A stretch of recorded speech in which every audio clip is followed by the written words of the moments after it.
नमस्कार, मैं हूं श्रवण गुप्ता और आप देख रहे हैं भारत एक्स फैक्टर। इस वक्त मैं मौजूद हूं नैनीताल में, उत्तराखंड में। और हमारे साथ जो लोग दिख रहे हैं वो वकील हैं, एडवोकेट हैं। मतलब वकीलों का एक समूह आज हमारे साथ है और इन्होंने एक सेमिनार किया है। तो अच्छा यही होगा कि मैं इनसे पूछ लूं कि उत्तराखंड के नैनीताल में जो सेमिनार हुआ है उसकी वजह क्या है।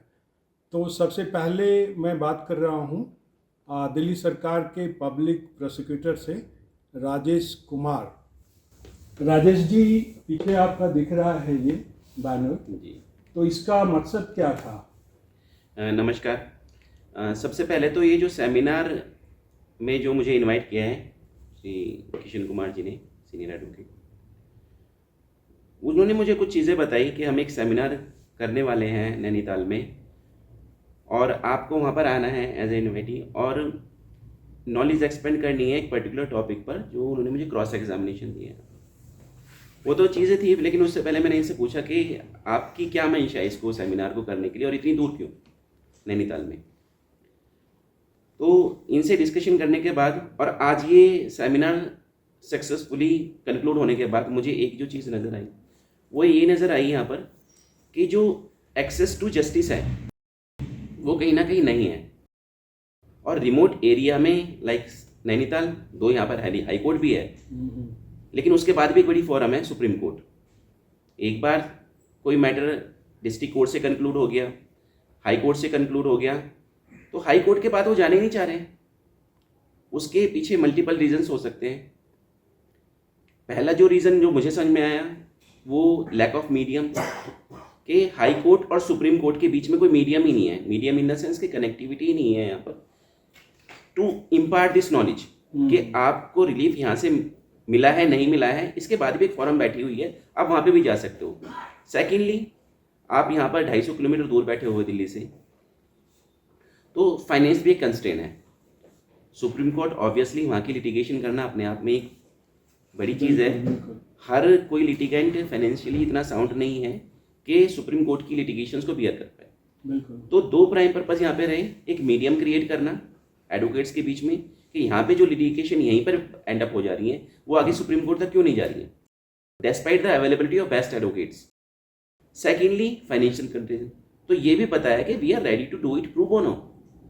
Our prime intention to conduct this seminar to impart justice to available the access of justice to those litigants who are not able to do it because of certain reasons. So this is the crux of this seminar, what I feel. And now Shri Kishan Kumar ji will say further about it. Kishan Kumar ji, ये जो seminar हुआ, इन्होंने तो बात बताई कि supreme court और high court के बीच में कोई मीडियम नहीं है और हर केस मुकदमे का एक उसका फाइनेंशियल एस्पेक्ट होता है। मतलब कोई भी मुकदमा करेगा उसके पीछे पैसा चाहिए, ठीक है ना, कम ज़्यादा वो हो सकता है। तो वो चीज़ें नीचे लेवल तक जाए, जैसा राजेश कुमार जी कह रहे हैं। तो आपको क्या लगता है? देखिए, मैं एग्जांपल लेता हूँ क्रिमिनल लॉ का। किसी ने मर्डर नहीं किया, 5 लोगों को मुलजिम बना दिया, जिसमें पता लगा वहाँ पे 2 लोग मौजूद ही नहीं थे। अच्छा। और गवाह ने कहा बिकॉज ऑफ एनिमिटी कि मैं उनको और इम्प्लीकेट कर देता हूँ, उनका और नाम ले देता हूँ। उसने पुलिस को उनका नाम दे दिया, FIR में उनका नाम आ गया और चार्जशीट में भी नाम आ गया। और उसके बाद जो है कोर्ट में भी उन्होंने उनको आइडेंटिफाई कर लिया कि ये 2 लोग भी थे। और वो 2 लोग फाइनेंशियली इतने पुअर हैं, उनको भी 3 लोगों के साथ कन्विक्शन हो गई, उनको सेंटेंस लाइफ हो गई उनके साथ ही, कि वो जैसे 34 IPC का जो सेक्शन है कॉमन इंटेंशन, अच्छा, या 120 भी षड्यंत्र, कॉन्स्पिरेसी, इन लोगों ने मिलकर के उसका मर्डर किया या कोई भी क्रिमिनल ऑफेंस किया, कॉग्निजेबल ऑफेंस किया। तो वो लोग, पता ये लगा वो 2 लोग मौजूद ही नहीं थे वहां पर, वो लोग 500 किलोमीटर दूर थे। अच्छा। तो एक कॉन्सेप्ट होता है एलिबाई। अच्छा। तो वो उसका क्या मतलब होता है? उसका मतलब ये है कि at the time of offence they were not present at the place of the occurrence. Okay. अब इस बात ने को सेशन कोर्ट ने भी नहीं सुना, हाई कोर्ट ने भी नहीं सुना। अब ये पता लगा जी उनको भी लाइफ इम्प्रिजमेंट या डेथ सेंटेंस जो भी प्रोविजन है आईपीसी में या नए कानून के तहत, अच्छा, वो लोग सुप्रीम कोर्ट नहीं जा पा रहे। क्यों? उनके पास पैसा नहीं है। ये गरीब तबके से हैं सपोज दोनों लोग। ओके, तो हम लोगों का ऑब्जेक्टिव ये है राय एंड राय पार्टनर्स का और जीएलसी का कि सब लोगों को न्याय मिले, पैसे की वजह से न्याय ना रुके। तो हमने स्टार्ट किया है उत्तराखंड स्टेट से, इसलिए हम नैनीताल हाई कोर्ट आए हैं आज। हम धीरे धीरे फिर हम शिमला का भी करेंगे, इलाहाबाद का भी करेंगे, लखनऊ भी जाएंगे, साउथ की स्टेट्स में भी जाएंगे। ओके, तो हमारा पर्पस ये है कि जिन लोगों हम प्रो बोनो करने के लिए तैयार हैं। Pro bono means? Pro bono का मतलब ये है कि बिना पैसे के भी ओके, उनको न्याय मिलना चाहिए, या हम कॉस्ट एक्सपेंसिव बेस पे भी कर देंगे। एटलीस्ट ये है कि सुप्रीम कोर्ट में उनका केस ठीक से रखा जाए, सुप्रीम कोर्ट में ठीक से प्लीडिंग्स हो, सुप्रीम कोर्ट में क्वेश्चन ऑफ लॉ ठीक से फ्रेम हो, जिसकी हम अपनी मेहनत की गारंटी लेते हैं। बाकी जो है ईश्वर जो है, अगर मेरा ये मानना है अगर उन्होंने ऑफेंस नहीं किया तो सुप्रीम कोर्ट ने कुछ ना कुछ उनको रिलीफ जरूर देगी जी।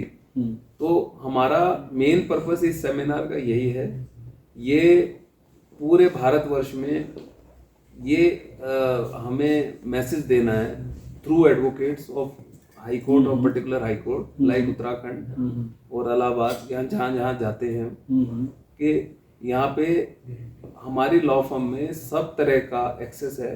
हम प्रो बोनो भी करेंगे, कॉस्ट बेसिस पे भी करेंगे, जिससे कि सबको न्याय मिले। आदमी के मन में ये मलाल ना रहे, अरे यार मैंने तो ऑफेंस किया भी नहीं था, काश मैं सुप्रीम कोर्ट जा पाता। नहीं, बड़ी बात आप कह रहे हैं, क्योंकि सुप्रीम कोर्ट ऑब्वियसली सबके बस की बात नहीं होती।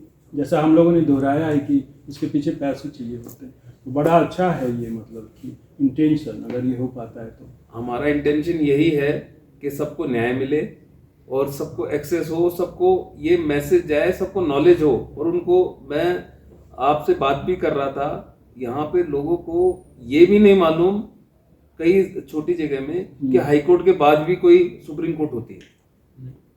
भी जो क्वालिफाइड है, जो लिटरेट है उसको तो मालूम है, इलिटरेट आदमी को नहीं मालूम। इलिटरेट आदमी को तो ये मालूम है कि जी बस ये अदालत है, कईयों को हाई कोर्ट भी नहीं मालूम। अच्छा, अब इसमें मैं एक एग्जांपल दूंगा। हाँ बिल्कुल। एग्जांपल ये है तो गांव का। हाँ, नहीं सही है। उसमें एक डीसी साहब ने कहा कि अम्मा तुम्हारा काम हो गया। कहता हाँ बेटा काम हो गया, भगवान तुझे जो है थानेदार बनाए। जैसे पहले तहसीलदार का हुआ करता था। जी जी जी जी कि तहसीलदार बना है कि सीएम बना है। सीएम बना है।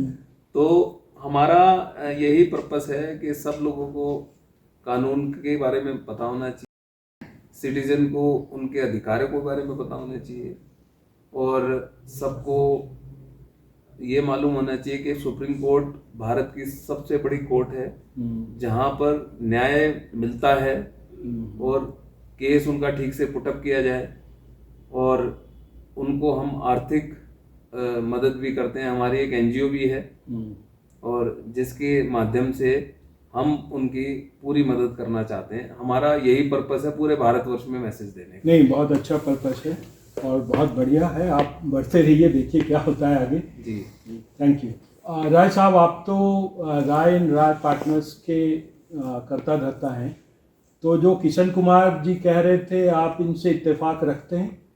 बिल्कुल, किशन कुमार जी ठीक कह रहे हैं। जो आज कई कॉन्फ्रेंस का विषय था, और पर्टिकुलरली जो हमारा विषय था आर्बिट्रेशन एंड कंसिलिएशन। पहले क्या होता था कि किसी मुद्दे को, अगर किसी सब्जेक्ट के विषय में अगर कोई मुकदमा करना होता था, तो जनरल पब्लिक के दिमाग में एक आम धारणा होती थी कि अरे कौन मुकदमा करे, तो बड़ा लंबा टाइम लगेगा साहब, से आधी उम्र बीत जाएगी और हमें कोई न्याय नहीं मिल पाएगा। इस चीज़ों को दूर करने के लिए इंटरनेशनल लेवल पे ये आर्बिट्रेशन एंड कंसिलिएशन एक्ट को इनेक्ट किया गया।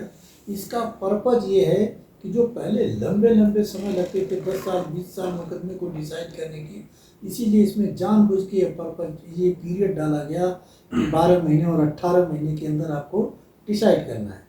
उसका रिजल्ट ये है कि अगर मान लीजिए 18 महीने में नहीं हुआ तो एक एक्सटेंशन 6 महीने की साल भर की और मिल जाएगी, 18 नहीं तो 28 महीने में वो डिसाइड हो जाएगा। नहीं, लेकिन ये रिकंसिलिएशन और आर्बिट्रेशन हो सकता है, मैं आगे पीछे बोल रहा हूँ, तो इससे पब्लिक का सीधा इससे लेना देना है? बिल्कुल इसका पब्लिक से लेना देना है, क्योंकि कोर्ट के द्वारा रिलीफ तो पब्लिक को ही मिलती है ना, और पब्लिक लंबे पीरियड तक कोर्टों में मुकदमा पेंडिंग होने से भयभीत होता है, तो लाख नुकसान होने के बाद तो कोर्ट जाना नहीं पसंद करता था। ये चीज़ें राष्ट्रीय और अंतर्राष्ट्रीय लेवल पे इसका डिस्कशन हुआ। डिस्कशन करने के बाद लॉ कमीशन को रिपोर्ट दी गई। लॉ कमीशन ने उस रिपोर्ट को कंसीडर किया। कंसीडर करते हुए ग्लोबल लेवल पे इसका डिसीजन लिया गया और ये आर्बिट्रेशन एंड कंसिलिएशन एक्ट को इनेक्ट करने के लिए पार्लियामेंट में पेश किया गया, इनेक्ट किया गया। इसके पीछे पर्पज यही है कि जल्दी से न्याय मिले, लोग न्याय के लिए भयभीत न हों, और इसीलिए इसमें प्रोविजन डाला गया कि जैसे जजेस बड़े लंबे पीरियड पर टाइम ले लेते थे, यहाँ पे आर्बिट्रेटर को दिया गया है कि आप 12 महीने में या 18 महीने में आप अवार्ड देंगे। इसमें ये भी लिमिटेशन दिया गया आर्बिट्रेटर को कि आप जो है 3 या 7 से ज़्यादा आर्बिट्रेशन एक टाइम में नहीं करेंगे, क्योंकि आपके पास बहुत ज़्यादा आर्बिट्रेशन होगी तो आप समय से आप जो है फैसला नहीं दे पाएंगे। तो यह इसका एक उद्देश्य रहा कि इसके तहत जब मुकदमे किए जाएं उसका तुरंत निस्तारण होगा, जो एग्रीड पार्टी होगी उसको न्याय मिलेगा, और ये पब्लिक इंटरेस्ट के रिस्पेक्ट में ही ये लॉ इनेक्ट किया गया है। तो यह आम जनता को राहत देने के लिए यह न्याय प्रणाली के द्वारा ये एक्ट को इनेक्ट किया गया, और अब काफ़ी जनता इसका फ़ायदा उठा रही है। अब बात ये है, जैसे उत्तराखंड, यहाँ बहुत ज़्यादा अवेयरनेस नहीं है, लोगों को मालूम नहीं है। यहाँ तक कि जो अच्छे एडवोकेट्स हैं, जैसा कि आप इस गैदरिंग में देखा होगा, उन लोगों को आर्बिट्रेशन एंड कंसिलिएशन एक्ट के बारे में नहीं पता है, जबकि सरकार ने हर जिले में कमर्शियल कोर्ट बनाई है। कमर्शियल कोर्टों में यही डिस्प्यूट है, कमर्शियल कोर्ट संबंधी और आर्बिट्रेशन से रिलेटेड मुकदमे जो है वहाँ पे निस्तारण किए जाते हैं। तो इस कॉन्फ्रेंस का एक मुख्य मुद्दा ये भी रहा कि लोगों को अवेयर करना, और अवेयर करने के साथ जो लोग रिलीफ के लिए इंटरेस्टेड हैं उनकी हम मदद कर सके, जो कर सके। मुख्य इसका उद्देश्य ये रहा। ठीक, बढ़िया, बहुत बढ़िया। अच्छा, आप इन सब में यंग दिख रही हैं, यंग एडवोकेट, तो आपका अनुभव क्या कहता है? सर, जैसा आपने कहा मैं सबसे यंग हूँ, तो मैं यंग एडवोकेट्स को ही मेजरली एड्रेस करूँगी ये बात कि जो आइडिया है, we are in a very noble profession, advocates हैं, तो ये आइडिया मतलब हमारे सीनियर्स हैं, उन्होंने हमारे तक पहुँचाया। अगर हम इसे आगे लेके चलें तो हम काफ़ी लोगों तक ये आइडिया पहुँचा पाएंगे कि ये एक टारगेट नहीं होना चाहिए कि कोई अफोर्ड कर पा रहा है और वो ही आगे आ पा रहा है। अगर हम यंग एडवोकेट्स इस आइडिया को लेके आगे चलेंगे तो आई एम श्योर कि कभी कोई ये नहीं बोल पाएगा कि हम सुप्रीम कोर्ट पहुंच नहीं पाए जस्टिस लेने के लिए, हम तो यहाँ रह गए, हम यहाँ पीछे रह गए, और चीज़ें बदलती ही रहती हैं मतलब। और हमारे प्रोफेशन में तो और भी डायनेमिक है, रोज ही रोज कुछ ना कुछ नया ही होता रहता है। आई am sure if I being an advocate would not trust my justice system, तो मैं लोगों को कैसे बता पाऊंगी कि नहीं आपको भी भरोसा करना है। So I am positive and I am sure that changes will come if there are things which are lacking behind. I'm sure वो चीज़ें आगे बढ़ेंगी और ठीक होंगी। We all are part of it. हम ही सब लोग काम कर रहे हैं उसको आगे बढ़ाने के लिए और सही करने के लिए। ठीक। तो ये थे राय एंड राय ब्रदर्स और जेनेसिस कंसल्टेंट, ठीक है ना। तो आपने इन वकीलों की बात सुनी, इनमें से बहुत सीनियर लोग हैं और जैसा कि सुना यंग एडवोकेट भी हैं इसमें। तो हो सकता है इसमें से आपको कुछ काम की चीज़ें मिली, और हो सकता है कि आपके मन में भी कोई सवाल हो और मैं भी आगे चल कर के उसका निदान इन लोगों के थ्रू निकले, ये भी हो सकता है। तो आप देखते रहिए। आज के लिए बस इतना ही। नमस्कार।